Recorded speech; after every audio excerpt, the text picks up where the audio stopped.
तृतीय अध्याय कर्म योग सारांश। मुख्य विषय। इस अध्याय में भगवान श्री कृष्ण ने अर्जुन को कर्म के महत्व को समझाया। उन्होंने यह स्पष्ट किया कि केवल ज्ञान या संन्यास से मुक्ति नहीं मिलती, बल्कि निष्काम कर्म, फल की चिंता किए बिना कार्य करना ही मुक्ति का मार्ग है। मुख्य बिंदु। कर्म का त्याग नहीं, पालन करें। श्री कृष्ण कहते हैं कि कोई भी मनुष्य कर्म किए बिना एक क्षण भी नहीं रह सकता। इसलिए कर्म से भागना नहीं चाहिए, बल्कि उसे धर्मपूर्वक करना चाहिए। निष्काम भाव से कर्म। हमें कर्म तो करना ही है, लेकिन उसके फल की इच्छा छोड़कर करें।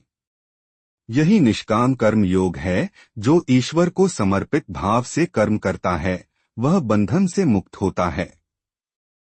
योगी और ज्ञानवान में अंतर। केवल ज्ञानवान होकर कर्म न करना उचित नहीं है। जो कर्म करता है और दूसरों को भी प्रेरित करता है, वही सच्चा योगी है। समाज के लिए कर्म। श्री कृष्ण ने यह भी कहा कि जैसे महान पुरुष कार्य करते हैं, वैसे ही सामान्य लोग भी उनका अनुकरण करते हैं। इसलिए समाज के कल्याण हेतु कर्म करना चाहिए। इंद्रियों को वश में रखकर कर्म करें। कामना और क्रोध जैसे विकार कर्म में बाधा डालते हैं। इनको नियंत्रित कर निष्काम भाव से कर्म करने से व्यक्ति मुक्त होता है। जीवन में उपयोगिता। हर कार्य को पूजा माने।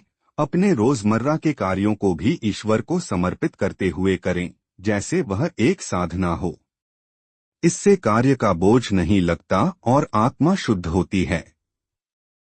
फल की चिंता किए बिना आगे बढ़े। पढ़ाई हो, नौकरी हो या सेवा, उसमें अपना श्रेष्ठ योगदान दें, लेकिन परिणाम की चिंता में उलझे नहीं। यही मानसिक शांति और सफलता की कुंजी है। ओम नमो भगवते वासुदेवाय।